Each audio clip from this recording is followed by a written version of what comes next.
With Chris Canty, Evan Cohen, and Michelle Smallman.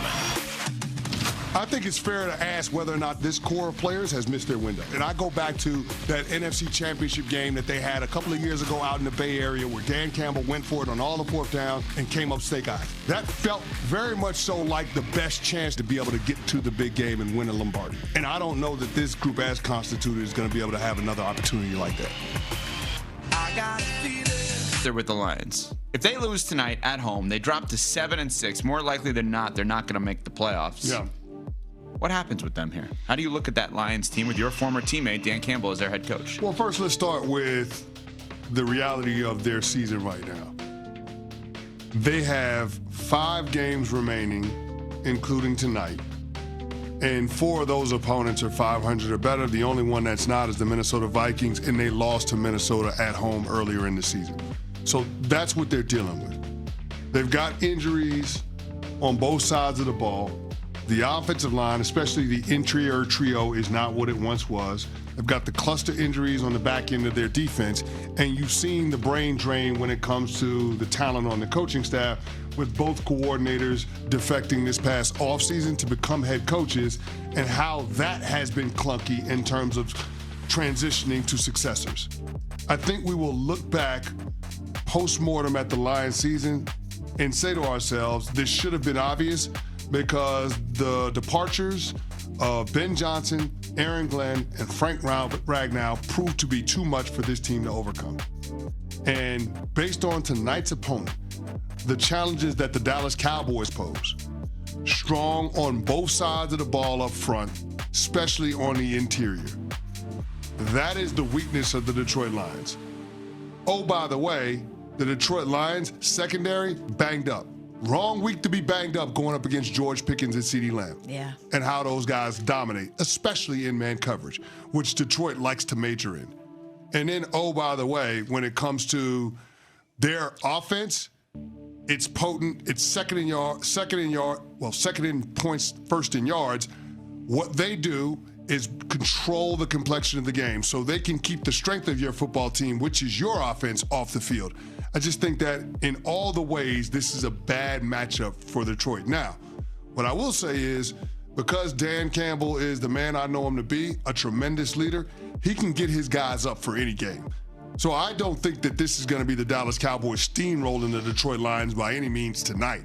I think they are going to come out with all of the energy, all of the fight, especially at home, backs against the wall. This is going to be a 15-round heavyweight fight.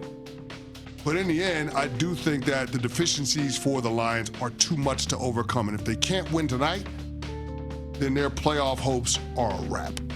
Dan Campbell can get his guys up for any game. He especially does after a loss. The Lions are incredible after a loss. They haven't lost consecutive games since 2022 when they had a 5-game losing streak. Jared Goff specifically good after losses, 14-0 over his last 14 starts following a loss. So the numbers in that regard work in the Lions' favor tonight. But the Dallas Cowboys are one of the hottest team, if not the hottest team in the NFL right now. They're playing at a very high level. They're beating really good teams. They have that momentum.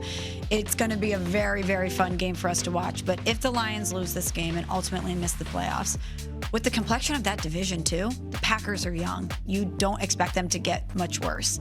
If the Bears are ascending in the way that we expect them to now under Ben Johnson, you get the head coach right, which ultimately you think that you get your quarterback right. Did Detroit really miss their window? Was last year and the injuries just an unfortunate set of circumstances that is going to derail them from ultimately getting a Super Bowl? Yeah, I think so. I think they missed the window. The young players that Detroit started out this turnaround with are now older veteran guys that are on much bigger contracts. Penei Sewell is on a top-of-the-market deal. Amon-Ra St. Brown, top-of-the-market deal. Jared Goff, another top-of-the-market deal. Aiden Hutchinson, top-of-the-market deal. Like, you're going to have to pay, like, all of these guys that you had the benefit of using high draft picks in order to select. Guess what? They're not cheap anymore. You've got to pay them, which significantly limits your ability to be able to tinker around the roster. So, yeah, I think we would be getting to a place where we would say that the Lions, as we know them, as constituted, missed their championship window. The Micah Parsons trade, you better not be in my mentions. No. I am not an accomplice, sir. I had no idea that she was going to do that. Sure, likely story. No clue. The three of us caught it. Okay, can I tell you what happened, though? what I was so confused. So I made a Suge Knight reference because CeCe was standing up there like we were at the Source Awards back in the day. And Cam, our CP3, we didn't send him home yet. Although I think Nuno and Pat would like to at times. But Nuno and I haven't spoken in weeks. Our CP3, Cam Pratt, in my ear goes, word. And I was like, yeah, word. Like thinking like, good point I was making. And he meant you missed the word. Like go to it because you missed it. I thought he was backing me up like, yeah, word. We're going to take it back to the 90s. But word. I'm really glad that you told that story because now you have revealed yourself. I didn't realize you had little birdies in your It's the ear first time he's ever done tipping that. you off Cam? to the word of the day. And you're No. going to come at me about collusion No, with no, Dominic no, no, no. Foxworth? Hold on a second. Hold on a second. You got 3 birds in your ear and CeCe over here giving you the eyes? No, that's not fair. That's not fair. That's actually a mischaracterization, 1,000%. Cam, please back it up Am I on this one. slandering you about the word of the Yeah, day? if I lose, I lose. Today I lost. They have never tried to help me with that. Yeah, Cam? plus I gave it a little time where I don't even know if it would have counted if you had called it out at that moment. Plus, I was just channeling Suge Knight anyway. So Yeah, word. You don't know that. Word. I also like what Smalls did there. Like she used it in a spot that you didn't think it was coming because Canty was in that. I mean, just going he off, was in his flow state. Yeah, it was He in was his flow. spitfiring. He was a spitfire. He was a spitfire. It was just a perfect time to slide that word in there. Word? Word. Remember Barry Word, good running back in the day. Yeah, Chiefs, Virginia. Vikings. Wahoo-wah. He went to Virginia? Yeah. I didn't even know that. Come on now. You know who else is a spitfire? Dan Campbell.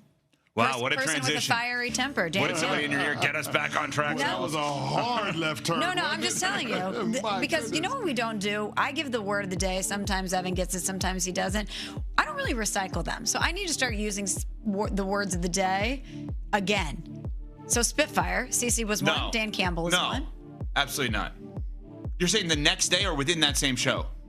I can use it the next day too. The whole point is to add to your vocabulary. But then no? it's already added to my vocabulary, and it's not a word that we wouldn't be familiar with. But is it added if you're just using it once? Adding means getting it in the mix. Oh, now you're changing rules. This is not a rule. It seems like it's a rule that you're changing. All right, so we're going to come back to that. So Lions, Cowboys tonight, 2 non-playoff teams, and yet we're really excited about this game. And you both said tonight's an elimination game, in essence, not technically, an elimination game for both teams. But are you willing to go even further? And a big injury to watch for on Thursday night when the Cowboys played the Lions. Detroit's leading receiver, Amon-Ra St. Brown, sprained an ankle on Thanksgiving and is said to be a game-time decision in a huge game against Dallas. St. Brown's second in the NFL in touchdown catches. With more, we're pleased to be joined by NFL insider Dan Graziano. Graz, game time decision is the official designation for Amon-Ra St. Brown. So what do we know about his availability Thursday night against Dallas? Phil, he's going to try as best he can, but it's still a possibility he has to miss this game.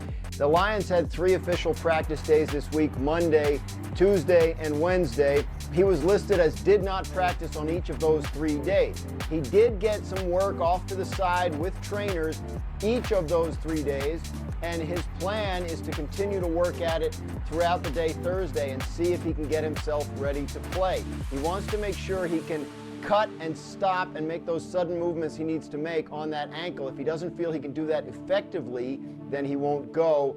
He and the Lions will determine his status officially as we get closer to game time Thursday night. Yeah, silver lining if he can't go. In his absence against the Packers, Jamison Williams had a career-high